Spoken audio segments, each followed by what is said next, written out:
मुफ्ती साहब को ले जा रहे थे यहाँ पे, तो हम लोगों ने यहाँ से वो लेकर गए वहाँ पर उस तरफ। तो हम लोगों ने सब लोगों ने सिर्फ रोका हुआ था, कोई घेरा हुआ नहीं था कि मतलब अच्छे व्यक्ति हैं, सज्जन लोग हैं, अच्छे लोग हैं, हमारे बच्चों को पढ़ाते हैं, तालीम देते हैं। तो इन पे ये आरोप लग रहा है, तो क्यों लग रहा है, क्यों इनको ले जाया जा रहा है। बस ये चीज़ थी, हम लोगों ने रोका हुआ था, ना धक्का मुक्की करी, ना हम लोगों ने मारा मुरी करी। ये हम लोगों की गलत है, जो हम लोगों पे आरोप लगाया गया है। जो अच्छा आदमी था उसके बीच में थोड़ा सा सपोर्ट ही करा है, और ऐसा नहीं चाहेंगे। हम आपसे जैसे मानवता से बोलेंगे तो मानवता आप हमको भी देंगे। तो जब मानवता ही खत्म हो जाएगी हमारी आपकी, तो फिर क्या रह जाएगा दुनिया में। सबसे बड़ी इंसान की इंसानियत सबसे बड़ा रिश्ता है, और कोई रिश्ता नहीं। हमारे साथ कुछ महिलाएं भी हैं जिनके ऊपर एक यहाँ पर बात आई थी कि एनआईए टीम को घेरा गया था, उसमें महिलाएं भी शामिल थी, और उसको लेकर के जिन महिलाएं इसी क्षेत्र की हैं, इनका क्या कहना है, क्या कहेंगी आप? कल जो यहाँ पर हुआ था जी, तो किस तरीके से ये आरोप लग रहा है कि आप लोगों ने घेरा था टीम को और दुआ दिया? टीम को घेरा तो नहीं था, लेकिन ये है जब मालूम चलता है कि कोई पढ़ा लिखा व्यक्ति या हमारे एरिया का किसी भी व्यक्ति पे ये सारी चीजें मौजूद हो, रात में 3 बजे से परेशान करना, तो एरिया के लोग मतलब दहशत सी बनी हुई थी कि ऐसा क्या हो गया। तो जब सबको थोड़ा थोड़ा मालूम चलता है तो काफी लोग इकट्ठे हो जाते हैं, जेंट्स भी होते हैं, महिलाएं भी होती हैं। तो वही सारी चीजें मौजूद रही हैं कल। तो यहाँ काफी लोग इकट्ठे हो गए थे, क्योंकि कल तो मैं मौजूद नहीं थी यहाँ, लेकिन जो मैंने हालांकि सुना है और देखा है वही सारी चीजें बता रही हूँ। तो ये ज्यादा बेहतर बता पाएंगे। क्या हुआ था कल यहाँ पे? कल यहाँ पर सर कुछ भी नहीं हुआ था। मुफ्ती साहब को ले जा रहे थे यहाँ पे, तो हम लोगों ने यहाँ से वो लेकर गए वहाँ पर उस तरफ। तो हम लोगों ने सब लोगों ने सिर्फ रोका हुआ था, कोई घेरा हुआ नहीं था कि मतलब अच्छे व्यक्ति हैं, सज्जन लोग हैं, अच्छे लोग हैं, हमारे बच्चों को पढ़ाते हैं, तालीम देते हैं। तो इन पे ये आरोप लग रहा है, तो क्यों लग रहा है, क्यों इनको ले जाया जा रहा है। बस ये चीज थी, हम लोगों ने रोका हुआ था, ना धक्का मुक्की करी, ना हम लोगों ने मारा मुरी करी। ये हम लोगों की गलत है, जो हम लोगों पे आरोप लगाया गया है कि महिलाओं के ऊपर कार्रवाई की जाएगी। 16 महिलाओं के, जेंट्सों के नाम दिए गए हैं, मतलब कि इन लोगों पर 100 लोगों पर कार्रवाई होगी। तो ये सब गलत है। हम लोगों ने किसी ने हाथापाई नहीं की, हम लोगों ने मारा नहीं है। जी माता जी, क्या कहेंगी आप? यही कहेंगे कि जो अच्छा आदमी था उसके बीच में थोड़ा सा सपोर्ट ही करा है, और ऐसा नहीं चाहेंगे। हम आपसे जैसे मानवता से बोलेंगे तो मानवता आप हमको भी देंगे।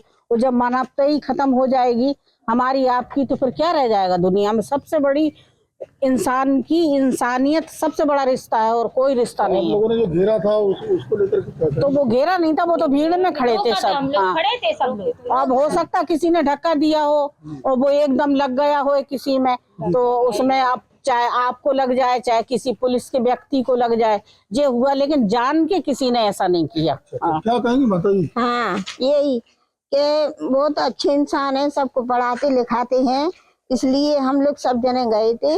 ना किसी ने किसी को मारा, ना धक्का दिया, दूर हटे, और सब यही कह रहे थे कि मतलब इनको मत ले जाए, इनको मत ले जाए। आपका यही बोला था कि ले नहीं जाएं आप इनको, और बहुत अच्छे हैं, पढ़ाते हैं बच्चों को, बहुत अच्छी तालीम देते हैं। तो इसी वजह से हम लोगों ने रोका कि उनको ले जाए नहीं आप। अब मुकदमा हो गया सबके खिलाफ, अब क्या कहेंगी आप? नहीं तो उनका कहना है कि आपने टीम के साथ जोर जबरदस्ती की है। नहीं, ये गलत है, ये गलत है।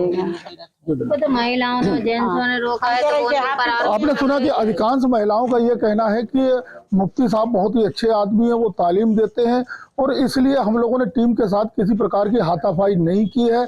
हम लोगों ने केवल एक रोकने का प्रयास किया था कि भाई वो अच्छे व्यक्ति हैं, उनको न ले जाया जाए। हालांकि 100 अज्ञात लोगों के खिलाफ भी मुकदमा हुआ है, जिसमें कई महिलाओं के नाम भी शामिल बताए गए हैं। रात में 2:30 बजे करीब, 3 बजे करीब ये लोग आए। इन लोगों ने कुंडी खटखटाई। एनआईए वाले आए दिल्ली से, और इन्होंने रात में कुंडी बजाई। हमने नहीं खोली, डर की वजह से, पता नहीं कौन है, वैसे खोल देते। अकेले थे तो डर लगा कौन है, तो हमने अपने चाचा को फोन किया, वो आए पीछे से, फिर उन्होंने खुलवाई कुंडी, तो हमने हर घर खोल दी। और हमें इसलिए इस वजह से नहीं खोली, डर लग रहा था, पता नहीं अकेले रात में 3 बजे कौन आके कुंडी बजा रहा है, इस वजह से हमने कुंडी नहीं खोली। 10-15 मिनट हमारे चाचा आ गए, फिर उसके बाद सारे घर की चेकिंग हुई, और सारे पूरे जितने कमरे हैं, रूम है, किचन है, सारे की क्या कहते हैं चेकिंग की गई, और पूरे कवर्ड देखे, मचान देखा, और किचन में देखा, किचन के पीछे जो बनी थी गिरली वो देखी गई, सारी पूरे घर में एक एक कोना छाना गया और बिल्कुल गिरफ्त के साथ कहीं भी कुछ नहीं मिला। और एक एक कोने में सारी हमारे पास इस वक्त कम 1,500 से 2,000 किताबें होंगी। किताबें जिन पे शक था किताबें उठा ली उन्होंने और किताबें देखते रहे, किताबें देखते रहे, बहुत सारी किताबें देखी। ये किसकी लिखी हुई है, कहाँ से आई है, किसने बनाई है, कौन है लिखने वाला, आपका इनसे कौन क्या कॉन्टेक्ट है।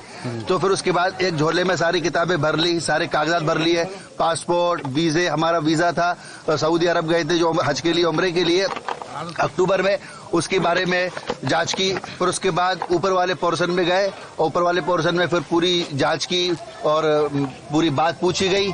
फिर उसके बाद व्हाट्सएप पर देखे गए।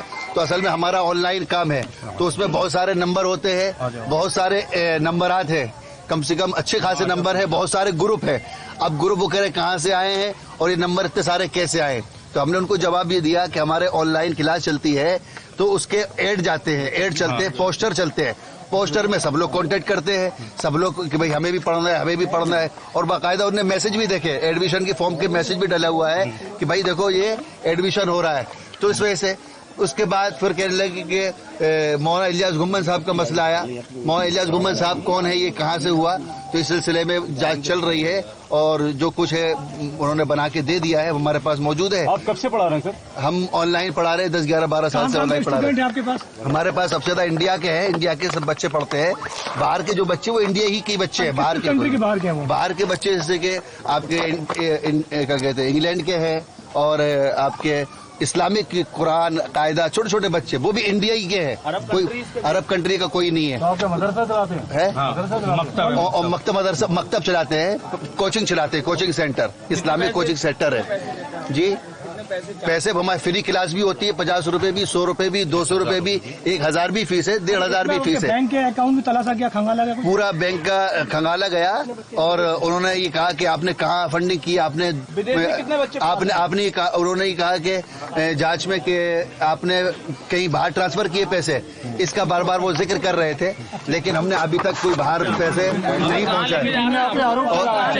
एक मिनट, बिना पर ले जा रही है, आपसे क्या कहा ले जाने के लिए? अभी हमें खुद नहीं पता किस लिए ले जा रही है। नहीं, इन्होंने कहा कि जांच कराने ले जा रहे हैं। आपको आपसे 8 घंटे के अंदर जांच में क्या पाया अधिकारी ने वो बताए। हम इस समय मौजूद हैं कोतवाली थाना क्षेत्र के सलीम बाग इलाके में, जहां पर दीनी तालीम देने वाले मुफ्ती खालिद को एनआईए टीम ने कल यहां से गिरफ्तार किया हुआ था। यही वो गलियां हैं जहां कल सैकड़ों लोग, महिलाएं और पुरुष यहां नजर आ रहे थे, लेकिन आज पूरी तरह से इस क्षेत्र में सन्नाटे के हालात हैं। यही वो घर है जहां एनआईए टीम ने छापामारी की थी और उसके बाद में लगभग 9 घंटे इसी मकान में पूछताछ चली थी मुफ्ती खालिद से। आज हम देख सकते हैं कि यहाँ ताला लगा हुआ है, यहाँ पर कोई नहीं है इनके घर पे। बताया जा रहा है कि वो किसी रिश्तेदार के घर अपने गए हुए हैं और उसके बाद से यहाँ नहीं आए हैं। और यहाँ जो पीछे भी देखिए आप, कुछ बच्चे खेल रहे हैं, कुछ और है। और कल यहाँ काफी बड़ी तादाद में लोग आप थे। इसके नजदीक वो मस्जिद है कि जहाँ से एनआईए टीम से छुड़ा करके मुफ्ती खालिद को वहां रखा गया था। आज वहां भी काफी पुलिस बल तैनात है और इसके अलावा जितने भी संवेदनशील इलाके हैं वहां भी पीएसी के साथ साथ और अतिरिक्त पुलिस बल तैनात कर दिया गया है।